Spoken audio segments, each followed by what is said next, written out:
milicsigii tabliiqa qaranjabkii kadib. jamaacatul tabliiq waa koox ka tirsan jamiicooyinka muslimiinta caalamiga ah iyagoo saaxadda xarakooyinka islaamka ku soo biiray bilowgii qarnigii 20aad. waxaa aasaasay sheekh la odhan jiray mawlaana sheekh maxamed ilyaas alkandahlawi oo u dhashay indiya, magaalo la yidhaahdo kandala oo ku taal indiya 1303 hijriyada oo ku beegan tirsiga miilaadiga 1872. waxa uu ku barbaaray waxbarashada islaamka yaraantiisii isagoo kolkii dambe u wareegay dhinaca iyo magaalada delhi, halkaas oo uu ka galay dugsi lagu barto aqoonta islaamka gaar ahaan madhabta xanafiga. sheekh maxamed ilyaas alkandahlawi waxa uu dhidibada u taagay 1926 jamaacatu tabliiq oo maanta ka mid ah xarakooyinka waaweyn ee dunida muslimka.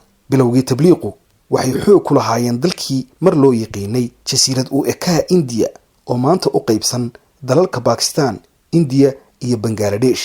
dalalkaas waxaa ku xoogan saamayn ballaadhanna ku leh dariiqooyin ama jamiicooyin suufiyiin ah, gaar ahaan dariiqada jishtiga. tabliiqa waxaa sal u ah 6 mabda oo kala ah.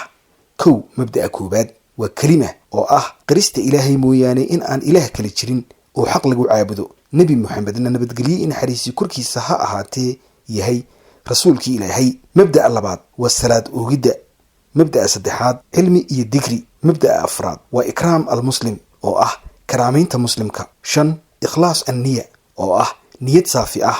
iyo 6. tafriiq alwaqt oo ah waqti qaybsi. 6daa mabda ay leeyihiin aasasaha xarakada tabliiqa sheekh maxamed ilyaas alkandahlawi waxa uu ahaa nin aad ugu dadaalay ugu yeedhidda dadka diinta islaamka. wuxuu geeriyooday sanadkii 1933 oo ku beegan 1364 hijriyada. guud ahaan indiya iyo wadamada islaamka ee la loologo ah waxaa culimadooda waaweyn badankooda caqiide ahaan ay haystaan fikirka loo yaqaano maaturiyada ama ashcariyada. madhabtooda fiqiguna waa xanafi. hanaanka haddaba jamaacatu tabliiq ay diinta u fidiyaan dadkana ugu hanuuniyaan ayaa soo jiitay dadweyne badan oo dacallada dunida isaga yimaada. dhaqdhaqaaqan ayaa sanadihii ugu dambeeyey aad u faafay, waxaana lagu arkaa howlgallada jameecadan oo safarro joogto ah ku maraya inta badan dalalka dunida. waxay kulamo iyo bandhigyo diimeed ku qabtaan dhulal badan oo qaaradaha dunida ku yaal. hase ahaatee waxaa jira in tiro badan oo ka mid ah culimmada waaweyn ee islaamku ay dhaliilo culus u soo jeediyaan hanaanka fidinta dacwadda ee tabliiqa. culimmadani doodooda waxay ku saleeyaan dhowr arrimood oo kan ugu muhiimsan yahay in jamaacada tabliiqu aanay lahayn manhaj cilmi ah oo ay u kaalmaystaan fidinta diinta. waxaana ay yidhaahdaan waxaa manhaj cilmi u ah tabliiqa hadba goobta ay joogaan manhajka lagaga dhaqmo. waxaa jira khilaaf muuqda oo xagga aragtida ah oo u dhexeeya culimmada tabliiqa iyo kuwa salafiyiinta. inta badanna khilaafkani waa mid salka ku haya manhajka dacwadda. culimmada dhaliila tabliiqu waxa ay had iyo jeer tilmaamaan in tabliiqu aanay xoogga saarin barashada cilmiga diinta. dadkooda dacwadda ka shaqeeyaana aanay lahayn aqoon ku filan oo ay dacwadda ku fidiyaan. waxaanay intaa ku daraan in cilmigu aanu shardi muhiima u ahayn tabliiqa iyo barnaamijkooda fidinta dacwadda. sidaas daraaddeed ayay leeyihiin culimmadani hanaanka fidinta dacwadda ee tabliiqu ma noqon karo mid midhodhal ah, waayo cilmiga aqoonta diintu waa tiir weyn oo aan looga maarmin fidinta dacwadda iyo barashadeeda. waxaa kale oo dhaliilaha tabliiqa loo hayo ka mid ah in aanay si wanaagsan ugu sugnayn manhajka salafka saxda ah. sheekhii weynaa ee la odhan jiray nasrudiin alalbani oo arrintaas ka hadlayaa waxa uu yidhi tabliiqu kuma taagna manhajka kitaabka eebe iyo sunnaha rasuulkeenna moxamed nabadgelyo iyo naxariisii korkiisa ha ahaatee iyo fahamka salafkeenna saalixa ah. hadduu arrinku sidaas oo kale yahay lama raaci karo, waayo wuxuu ka hor imanayaa manhajka dacwadda salafka saalixa ah. sidaas ayuu yidhi nasrudiin alalbani. sheekh ibnu baas oo culimmada waaweyn ee dunida islaamka ka mid ah ayaa isaga qudhiisu cilladaha haysta tabliiqa waxbuu ka tilmaamay. waxaanu yidhi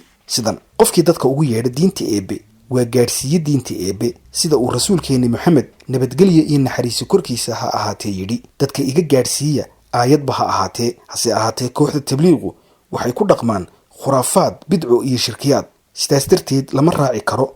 qof diinta yaqaana kuna toosan mooye garanaya caqiidada saxda ah ee ahlusunna waljamaaca ay haystaan si diinta uu u baro dadka lana kaashado wixii wanaag ah. maxaa yeelay howlahooda waa tabliiquye way ku firfircoon yihiin. tabliiqu waxay u baahan yihiin in ay ka kororsadaan barashada diinta culimmada tawxiidka iyo sunnada ku toosan.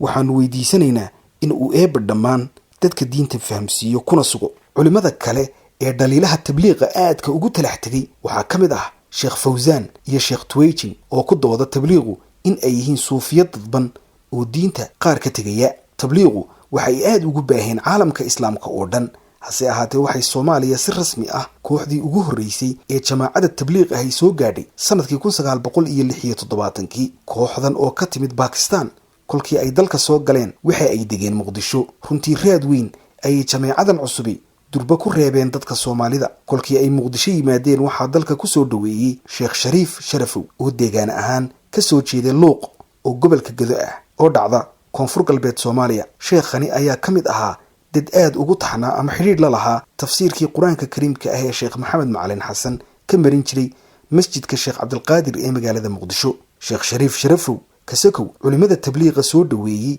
xilligaas waxaa ka mid ahaa Sheekh Cabdirashiid Cali Suufi oo ah wadaad caan ah oo magac ku leh Soomaaliya. waqooyiga dalka waxaa isaguna ka soo dhaweeyay tabliiqa Sheekh Ismaaciil oo waqtigan madax u ah tabliiqa Soomaaliya. qaranjabkii iyo burburkii dawladii dhexe ee Soomaaliya ku dhacay 1991 marka laga eego sida qaranjabkaasi u saameeyay jamiicooyinka islaamiyiinta dalka, jamaacada tabliiqu waa ka duwanaayeen kooxaha kale ee islaamiyiinta Soomaalida, waxayna ka badbaadeen in xubnahoodu dhex galaan ama lagu asteeyo astaamaha qabiilooyinka Soomaalida ee colaadda ku jiray. waxa ay aad uga fogaadeen in midabo siyaasadeed iyo damac xukun doon midna laga uriyo amaba lagu asteeyo. waxay ka leexdeen howlaha siyaasadda noocay doonaan ha ahaadaane, iyaga oo iska ilaalinaya in ay ka hadlaan masalooyinka diiniga ah ee la isku khilaafsan yahay. inta badanna waa ay iska dhowraan in culimadoodu fadwooto ama go'aan xukun gaadhaan ama ka faalloodaan arrimaha diinta ku saabsan ee fikir ahaan aan la isku raacsanayn. inkasta oo jamaacada tabliiqu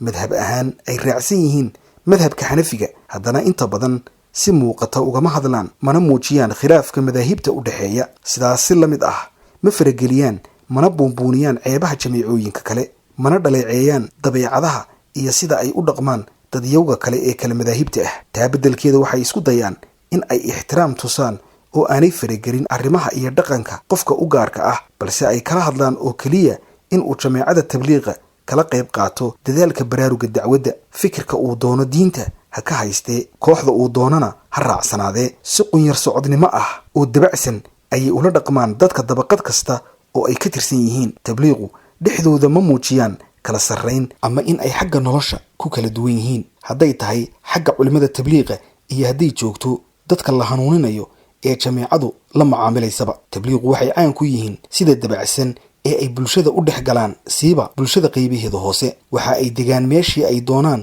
oo markaas ka hor timaada muddada ay faafinta dacwadda wadaan, siiba masaajidada, malcaamadaha qur-aanka kariimka ah ama xaafadaha caadiga ah, meelaha bulshadu u badan tahay ee aan ka fogeyn dadka ay doonayaan in ay gaadhaan. cid kasta waa u nugul yihiin waana soo dhaweeyaan, xataa dadka bulshada dhexdeeda aan sumcadda wanaagsan ku lahayn waa ay soo dhaweeyaan oo waaniyaan, lagamana arko wax isla weyne ah haba yaraatee. sababahaas iyo kuwo kaleba waxa ay tabliiqa u sahleen in ay helaan taageerayaal badan oo fikirkooda la dhacsan. si kastaba ha ahaatee waxaa jira culimo Soomaali ah oo iyagu aad geeska u geliya jamaacada tabliiqa kana soo jeediyey dhaliishooda muxaadarooyin. kuwaas waxaa ka mid ah Sheekh Maxamed Haadi iyo Sheekh Maxamed Cabdi Umal. hase ahaatee Dr. Axmed Xaaji Cabdiraxmaan waxa uu qabaa in aan la buunbuunin ceebaha wadaadada tabliiqa, waayo waxaa jira ayuu leeyahay howlo wanaagsan oo ay diinta u qabtaan. waxaanu yidhi ma habboona in lagu talax tago dhaliishooda iyo wax ka sheegooda wadaadada tabliiqa ah. wax badan ayay tareen, dad door ahna masaajidada ayay ku soo xidheen. waxayse aniga ila tahay in ay dacwadooda ka dhigaan mid cilmiyeysan.